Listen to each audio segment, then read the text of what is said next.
Hi friends, ಎಲ್ಲರಿಗೂ ನಮಸ್ಕಾರ. Government of ಇಂಡಿಯಾದಿಂದ ರೈಲ್ವೆ ಡಿಪಾರ್ಟ್ಮೆಂಟ್ಗೆ ಸಂಬಂಧಪಟ್ಟಂತೆ ಇಲ್ಲಿ ಗ್ರ್ಯಾಜುಯೇಟ್ ಲೆವೆಲಲ್ಲಿ ನಾನ್ ಟೆಕ್ನಿಕಲ್ ಪಾಪ್ಯುಲರ್ ಕ್ಯಾಟಗರಿಗೆ ಸಂಬಂಧಪಟ್ಟಂತೆ ಇಲ್ಲಿ ರಿಕ್ವೈರ್ಮೆಂಟನ್ನು ಹೊರಡಿಸಿದ್ದಾರೆ.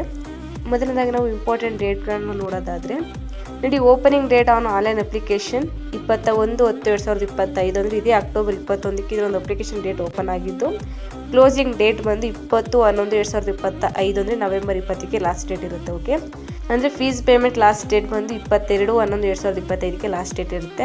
ಹಾಗೂ ನೀವೇನಾದ್ರು ಅಪ್ಲಿಕೇಶನ್ ಹಾಕಬೇಕಂದ್ರೆ ರಾಂಗ್ ಮಾಡಿದರೆ ಅದರ ಒಂದು ಮಾಡಿಫಿಕೇಷನ್ ಅಥವಾ ಕರೆಕ್ಷನ್ ಡೇಟ್ ಬಂದು ದಿನಾಂಕ 23/11/2025ರಿಂದ ದಿನಾಂಕ 2/12/2025 ತನಕ ನಿಮಗೆ ಟೈಮ್ ಇರುತ್ತೆ. ಈ ಡೇಟ್ ಒಳಗಡೆ ನಿಮ್ಮ ಅರ್ಜಿಯನ್ನು ನೀವು ಮಾಡಿಫಿಕೇಷನ್ ನೀವು ಮಾಡ್ಕೋಬೋದು. ಓಕೆ, ನಂತರ ಪೋಸ್ಟ್ ಸಂಬಂಧಪಟ್ಟಂತೆ ನೋಡೋದಾದರೆ ಇಲ್ಲಿ ಚೀಫ್ ಕಮರ್ಷಿಯಲ್ ಕಮ್ ಟಿಕೆಟ್ ಸೂಪರ್ವೈಸರಲ್ಲಿ 161 ವೇಕೆನ್ಸಿನವ್ರು ಕನ್ಫರ್ಮ್ ಮಾಡಿದ್ದು, ಇವರೊಂದು ವೇತನ ಶ್ರೇಣಿ ತಿಂಗಳಿಗೆ 35,400ರಿಂದ ಸ್ಟಾರ್ಟ್ ಆಗುತ್ತೆ.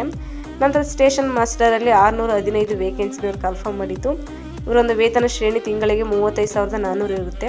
ನಂತರ ಗೂಡ್ಸ್ ಟ್ರೈನ್ ಮ್ಯಾನೇಜರಲ್ಲಿ 3,416 ವೇಕೆನ್ಸಿನ ಕನ್ಫರ್ಮ್ ಮಾಡಿದ್ದು, ಇವರೊಂದು ವೇತನ ಶ್ರೇಣಿ ತಿಂಗಳಿಗೆ 29,200 ಇರುತ್ತೆ. ನಂತರ ಜೂನಿಯರ್ ಅಕೌಂಟ್ಸ್ ಅಸಿಸ್ಟೆಂಟ್ ಕಮ್ ಟೈಪಿಸ್ಟಲ್ಲಿ 921 ವೇಕೆನ್ಸಿನ ಕನ್ಫರ್ಮ್ ಮಾಡಿದ್ದು, ಇವರೊಂದು ವೇತನ ಶ್ರೇಣಿ ತಿಂಗಳಿಗೆ 29,200 ಇರುತ್ತೆ. ನಂತರ ಸೀನಿಯರ್ ಕ್ಲರ್ಕ್ ಕಮ್ ಟೈಪಿಸ್ಟಲ್ಲಿ 638 ವೇಕೆನ್ಸಿನ ಕನ್ಫರ್ಮ್ ಮಾಡಿದ್ದು, ಇವರೊಂದು ವೇತನ ಶ್ರೇಣಿ ತಿಂಗಳಿಗೆ 29,200 ಇರುತ್ತೆ. ನಂತರ ಟ್ರಾಫಿಕ್ ಅಸಿಸ್ಟೆಂಟಲ್ಲಿ 59 ವೇಕೆನ್ಸಿನ ಕನ್ಫರ್ಮ್ ಮಾಡಿದ್ದು, ಇವರೊಂದು ವೇತನ ಶ್ರೇಣಿ ತಿಂಗಳಿಗೆ 25,500 ಇವರೊಂದು ವೇತನ ಶ್ರೇಣಿ ಆಗಿರುತ್ತೆ. ಓಕೆ, ಸೊ ಟೋಟಲ್ ಆಗಿ 5,810 ವೇಕೆನ್ಸಿನಲ್ಲಿ ಕನ್ಫರ್ಮ್ ಮಾಡಿದ್ದಾರೆ. ನಂತರ ಏಜ್ ನೋಡೋದಾದರೆ ಕನಿಷ್ಠ 18 ವರ್ಷ ಆಗಿರಬೇಕು, ಗರಿಷ್ಠ 33 ವರ್ಷದ ಒಳಗಡೆ ಇರೋರು ನೀವು ಇದಕ್ಕೆ ಅಪ್ಲಿಕೇಶನ್ ಹಾಕ್ಬೋದು. ಓಕೆ, ನಂತರ ಇಲ್ಲಿ ನಿಮಗೆ ಏಜ್ ರಿಸೆಕ್ಷನ್ ಕೂಡ ಇರುತ್ತೆ. ಓಕೆ, ನಂತರ ಇಲ್ಲಿ ನೀವು ಈ ಏಜ್ ರಿಸೆಕ್ಷನ್ ಕೂಡ ನೋಡ್ಬೋದು. SC/ST ಕ್ಯಾಂಡಿಡೇಟ್ ಅವರಿಗೆ 5 ಇಯರ್ಸ್ ಇರುತ್ತೆ. OBC ನಾನ್ ಕ್ರಿಮಿನಲ್ ಲೇಯರ್ ಅವರಿಗೆ 3 ಇಯರ್ಸ್ ಅಷ್ಟು ನಿಮಗೆ ಏಜ್ ರಿಸೆಕ್ಷನ್ ಇರುತ್ತೆ. ಓಕೆ, ಇನ್ನು ಎಕ್ಸ್ ಸರ್ವಿಸ್ ಮ್ಯಾನಲ್ಲಿ UR ಮತ್ತು EWS ಅವರಿಗೆ 3 ಇಯರ್ಸ್ ಇರುತ್ತೆ. ಅದರಲ್ಲಿ OBC ಮತ್ತು NCL ಅವರಿಗೆ 6 ಇಯರ್ಸ್ ಅಷ್ಟು ಇರುತ್ತೆ. ನಂತರ ಎಕ್ಸ್ ಸರ್ವಿಸ್ ಮ್ಯಾನಲ್ಲಿ SC/ST ಅವರಿಗೆ 8 ಇಯರ್ಸ್ ಅಷ್ಟು ನಿಮಗೆ ಏಜ್ ರಿಸೆಕ್ಷನ್ ಇರುತ್ತೆ. ಓಕೆ, ನಂತರ ಪರ್ಸನ್ಸ್ ವಿತ್ ಬೆಂಚ್ಮಾರ್ಕ್ ಡಿಸಬಿಲಿಟಿಯಲ್ಲಿ UR ಮತ್ತು EWS ಅವರಿಗೆ 10 ಇಯರ್ಸ್ ಇರುತ್ತೆ. ಅದರಲ್ಲಿ OBC ಅವರಿಗೆ 13 ಇಯರ್ಸ್ ಇರುತ್ತೆ. ಅದರಲ್ಲಿ SC/ST ಅವರಿಗೆ 15 ಇಯರ್ಸ್ ಅಷ್ಟು ನಿಮಗೆ ಇಲ್ಲಿ ಏಜ್ ರಿಸೆಕ್ಷನ್ ಇರುತ್ತೆ. ಓಕೆ, ಈ ನಂತರ ಎಕ್ಸಾಮಿನೇಷನ್ ಫೀಸ್ ನಾವು ನೋಡೋದಾದರೆ ಇಲ್ಲಿ ಮೊದಲನೇದಾಗಿ SC/ST ex service man, PWBD ಹಾಗೂ ಫಿಮೇಲ್ ಕ್ಯಾಟಗರಿ ಹಾಗೂ ಟ್ರಾನ್ಸ್ಜೆಂಡರ್ ಅವರಿಗೆ, ಎಕನಾಮಿಕ್ಲಿ ಬ್ಯಾಕ್ವರ್ಡ್ ಕ್ಲಾಸಸ್ ಅವರಿಗೆ 250 ರುಪೀಸ್ ಅಷ್ಟು ಫೀಸ್ ಇರುತ್ತೆ. ಓಕೆ, ಇನ್ನು ಇವರನ್ನು ಹೊರತುಪಡಿಸಿ ಎಲ್ಲ ಅಭ್ಯರ್ಥಿಗಳಿಗೆ 500 ರುಪೀಸ್ ಅಷ್ಟು ನಿಮಗೆ ಫೀಸ್ ಇರುತ್ತೆ. ಓಕೆ, ನೀವು ಫಸ್ಟು CPT ಟೆಸ್ಟ್ ನೀವು ಅಟೆಂಡ್ ಮಾಡಿದ ನಂತರ ನಿಮಗೆ ಈ ಒಂದು ಅಮೌಂಟು ರಿಫಂಡ್ ಆಗುತ್ತೆ. ಓಕೆ, 500 ಪೇ ಮಾಡಿದವರಿಗೆ 400 ರುಪೀಸ್ ಅಷ್ಟು ನಿಮಗೆ ರಿಫಂಡ್ ಆಗುತ್ತೆ. 250 ಪೇ ಮಾಡಿದವರಿಗೆ 250 ರುಪೀಸ್ ಅಷ್ಟು ನಿಮಗೆ ರಿಫಂಡ್ ಆಗುತ್ತೆ. ಓಕೆ, ಅದು ನೀವು ಫಸ್ಟು CPT ಟೆಸ್ಟ್ ನೀವು ಅಟೆಂಡ್ ಮಾಡಿದ ನಂತರ. ಓಕೆ, ಇಲ್ಲಾಂದರೆ ನೀವು ಇನ್ ಕೇಸ್ ಏನಾದರೂ ಫಸ್ಟ್ CPT ಟೆಸ್ಟ್ ನೀವು ಅಟೆಂಡ್ ಮಾಡಿಲ್ಲ ಅಂದರೆ ಈ ಒಂದು ಎಕ್ಸಾಮ್ ಫೀಸು ನಿಮಗೆ ರಿಫಂಡ್ ಆಗೋಲ್ಲ. ಓಕೆ, ನೀವು ಎಕ್ಸಾಮ್ ಫೀಸನ್ನು ನೀವು ಇಂಟರ್ನೆಟ್ ಬ್ಯಾಂಕಿಂಗ್, ಡೆಬಿಟ್ ಕಾರ್ಡ್ ಅಥವಾ ಕ್ರೆಡಿಟ್ ಅಥವಾ UPI ಮೂಲಕ ನೀವು ಆನ್ಲೈನ್ ಪೇಮೆಂಟ್ ನೀವು ಮಾಡ್ಕೋಬೋದು. ಓಕೆ, ನಂತರ ಇಲ್ಲಿ ನಾವು ರಿಕ್ವೈರ್ಮೆಂಟ್ ಪ್ರೊಸೆಸ್ ನೋಡೋದಾದರೆ ಮೊದಲನೇದಾಗಿ ಇಲ್ಲಿ ನಿಮಗೆ ಫಸ್ಟ್ CPT ಟೆಸ್ಟ್ ಎಕ್ಸಾಮ್ ಮಾಡ್ತಾರೆ. ಇದು ಕಂಪ್ಯೂಟರ್ ಬೇಸ್ಡ್ ಎಕ್ಸಾಮ್ ಆಗಿರುತ್ತೆ, ಆನ್ಲೈನ್ ಎಕ್ಸಾಮ್ ಆಗಿರುತ್ತೆ. ನಂತರ ಇದರಲ್ಲಿ ನೀವು ಅರ್ಹತೆಯನ್ನು ಗಳಿಸಿದ ನಂತರ ಸೆಕೆಂಡ್ CPT ಟೆಸ್ಟ್ ನೀವು ಅಟೆಂಡ್ ಮಾಡಬೇಕಾಗುತ್ತೆ.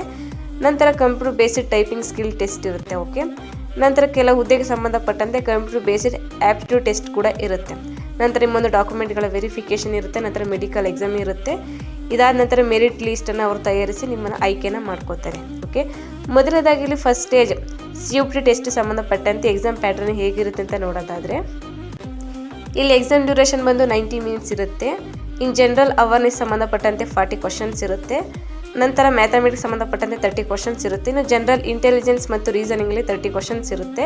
ಸೊ ಟೋಟಲ್ ಆಗಿ 100 ಕ್ವಶನ್ ಇರುತ್ತೆ, 100 ಮಾರ್ಕ್ಸ್ ಇರುತ್ತೆ. ಓಕೆ, ಈಚ್ ಆಫ್ 1 ಮಾರ್ಕ್ಸ್ ಅಂತ ಇರುತ್ತೆ. ಅಂದರೆ ಒಂದೊಂದು ಕ್ವಶನ್ಗೆ ಒಂದೊಂದು ಮಾರ್ಕ್ಸ್ ಇರುತ್ತೆ.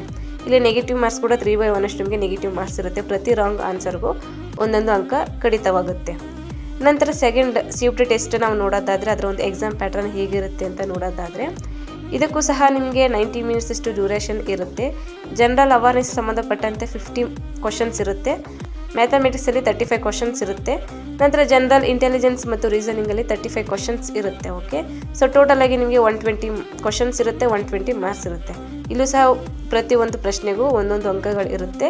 ಇಲ್ಲೂ ಸಹ ನಿಮಗೆ 3/1 ಅಷ್ಟು ನಿಮಗೆ ನೆಗೆಟಿವ್ ಮಾರ್ಕ್ಸ್ ಇರುತ್ತೆ. ಓಕೆ, ಫಸ್ಟ್ CPT ಟೆಸ್ಟಲ್ಲಿ ಅರ್ಹತೆಯನ್ನು ಗಳಿಸಿದ ಅಭ್ಯರ್ಥಿಗಳನ್ನು ಅವರು ಶಾರ್ಟ್ ಲಿಸ್ಟ್ ಮಾಡಿ ಎರಡನೇ CPT ಟೆಸ್ಟ್ಗೆ ಅವರು ಕರೀತಾರೆ. ಓಕೆ, ನೀವು ಟೆಸ್ಟಲ್ಲಿ ಕ್ವಾಲಿಫೈ ಆಗಬೇಕು ಅಂದರೆ UR ಅವರು 40%, EWS ಅವರು 40%, OBC ಅವರು 30% ಹಾಗೂ SC ಅವರು 30% ಹಾಗೂ ST ಅವರು 25% ಅಷ್ಟು ನೀವು ಅಂಕಗಳನ್ನು ಗಳಿಸಿ ನೀವು ಎಲಿಜಿಬಲ್ ಆಗಬೇಕಾಗುತ್ತೆ. ಓಕೆ,